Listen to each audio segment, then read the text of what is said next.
Pour la deuxième partie sur la feuille des tableaux croisés dynamiques, donc petit rappel, pour réaliser un tableau croisé dynamique, il suffit de cliquer dans une cellule du tableau, d'aller dans le menu insertion, de choisir tableau croisé dynamique, et vous allez insérer un tableau croisé dynamique sur une feuille. L'ordinateur va l'insérer automatiquement. Vous pouvez l'appeler TCD1 pour tableau croisé dynamique 1. Une fois que vous avez réalisé ceci, vous avez deux possibilités, soit vous répétez l'opération 4 fois, soit vous prenez cette feuille que vous venez de créer et vous la recopiez comme tout à l'heure pour avoir le tableau croisé dynamique 2, 3 et 4.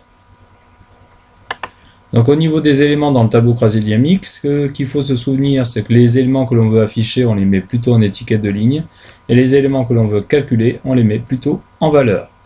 Donc au niveau des éléments, pour le premier filtre, le premier tableau croisé dynamique, on va avoir les ventes totales, moyennes, minimales et maximales par représentant. Donc le représentant, on le sélectionne et on le glisse pour mettre en étiquette de ligne, comme ceci.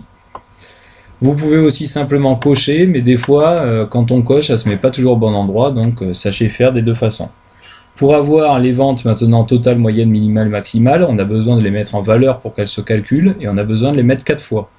Une fois pour le total, une fois pour la moyenne, une fois pour le minimum, une fois pour le maximum. Donc on prend le montant de la commande, on le met en valeur, on lâche, l'ordinateur vous met le somme du montant de commande qui est ici, donc c'est-à-dire qu'il a pris toutes les lignes qui étaient dans la feuille du tableau croisé dynamique et les a compactées par représentant. Vous pouvez évidemment dans l'accueil mettre cela sous forme de données numériques, monétaires, comptabilité, au niveau de la représentation. Vous pouvez également changer le titre de la commande, par exemple total des commandes.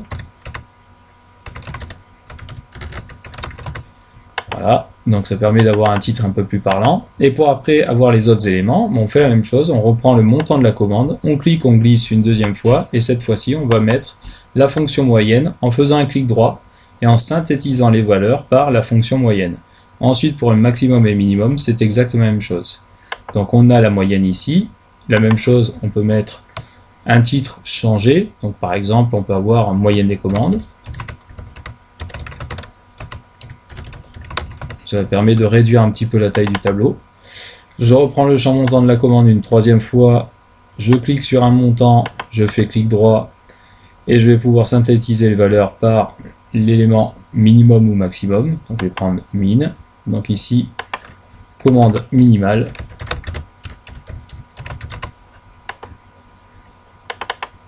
Et enfin, dernier élément, je le mets une quatrième fois et je vais avoir commande maximale. Donc vous voyez, l'inconvénient, c'est qu'à chaque fois qu'on remet, l'ordinateur va toujours mettre la fonction somme. Donc si vous voulez avoir plusieurs fonctions, on est obligé de reprendre et de changer en faisant clic droit. Donc maintenant, une fois que vous avez fait ça, vous pouvez essayer de faire le tableau croisé numérique, le tableau croisé dynamique 2, 3 et 4. Ils sont un peu difficiles, donc vous pouvez quand même vous aider du corriger pour avancer.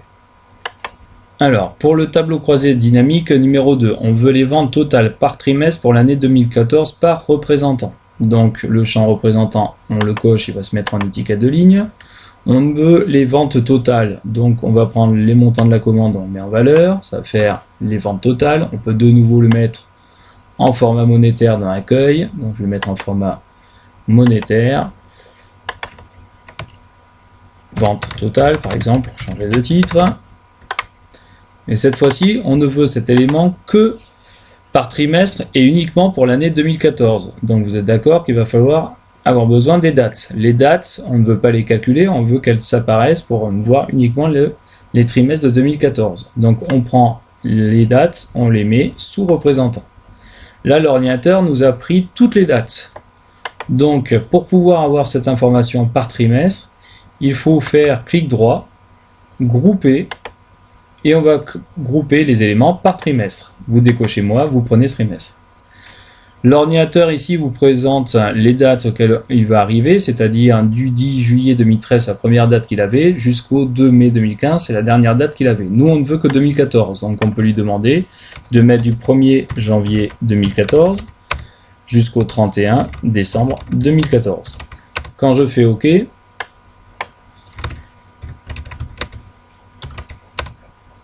l'ordinateur va bien me mettre les ventes, il va me mettre les éléments par trimestre pour 2014. Tout ce qui est inférieur à 2014, il fait apparaître comme ceci. Tout ce qui est supérieur à 2014, il fait apparaître comme là. Si vous voulez pas que ça apparaisse et n'avoir que les montants qui sont ici qui apparaissent, la possibilité c'est de faire un filtre. Donc pour faire cela, dans date de la commande, on va cliquer dans le petit ascenseur avec la souris et on va décocher en fait ce qui est inférieur à 2014 et ce qui est supérieur à 2014. On aurait pu également faire filtre chronologique entre, et j'aurais tapé ici 1er janvier 2014 et 31 décembre 2014, ça aurait marché de la même façon. Je fais OK, donc vous voyez, il a bien gardé les mêmes valeurs, mais il a enlevé tout ce qui était avant ou après 2014. Une dernière chose est demandée, c'est de mettre un segment par représentant. Alors les segments, c'est un élément qui est simple, qui vous permet de faire un filtre de façon très rapide. Donc dans Options, vous avez la possibilité d'insérer des segments. Donc on va choisir d'insérer un segment en fonction du représentant, je fais OK.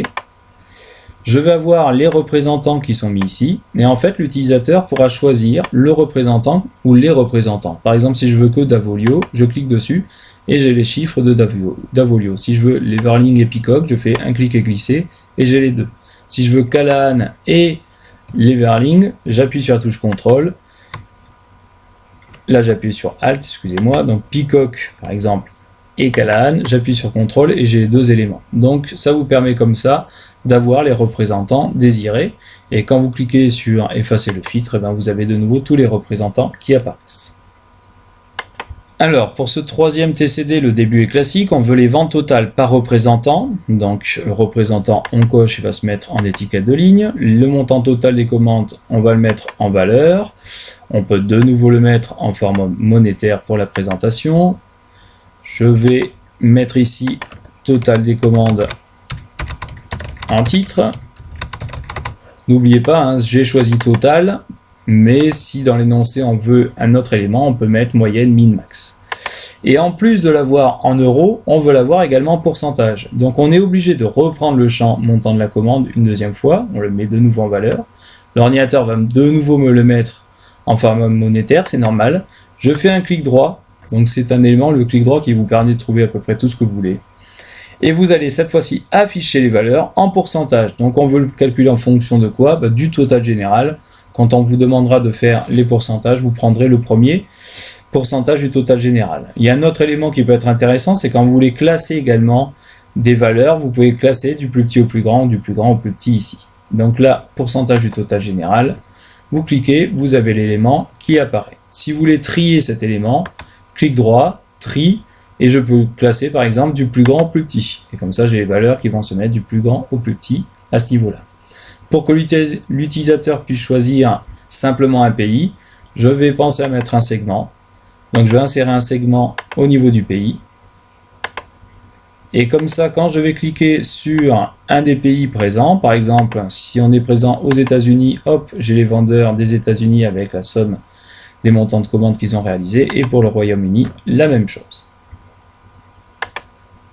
Pour le dernier pour le dernier tableau croisé dynamique, c'est un graphique, ce n'est pas un filtre, c'est un graphique qu'il faut réaliser, donc assez simple, on va avoir le nombre de ventes par représentant.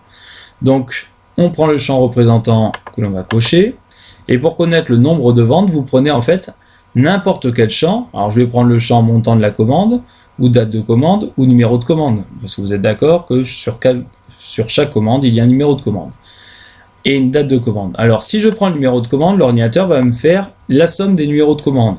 C'est pas grave, je veux faire clic droit, synthétiser les valeurs par, et je prends la fonction nombre, NB. Et là, je vais avoir le nombre de commandes réalisées par représentant. J'aurais pu prendre un autre champ tout de suite, je décoche numéro de commande, j'aurais pu cocher la date de commande, parce que quand je mets la date de commande en valeur, l'ordinateur, le calcul qu'il fait par défaut sur les champs date, c'est la fonction nombre. Donc ça, vous n'étiez pas censé le savoir, donc c'est une petite astuce. Je vais de nouveau faire un tri, c'était pas demandé, du plus grand au plus petit par exemple ici. Et pour réaliser un graphique à ce niveau-là, alors là c'est très simple, soit vous allez dans insertion et vous choisissez un graphique et il va se faire automatiquement, soit vous allez dans options, graphique de croisée dynamique, et là vous choisissez un graphique, je vais prendre par exemple un histogramme groupé à forme cylindrique, je fais OK, et vous avez votre graphique qui va se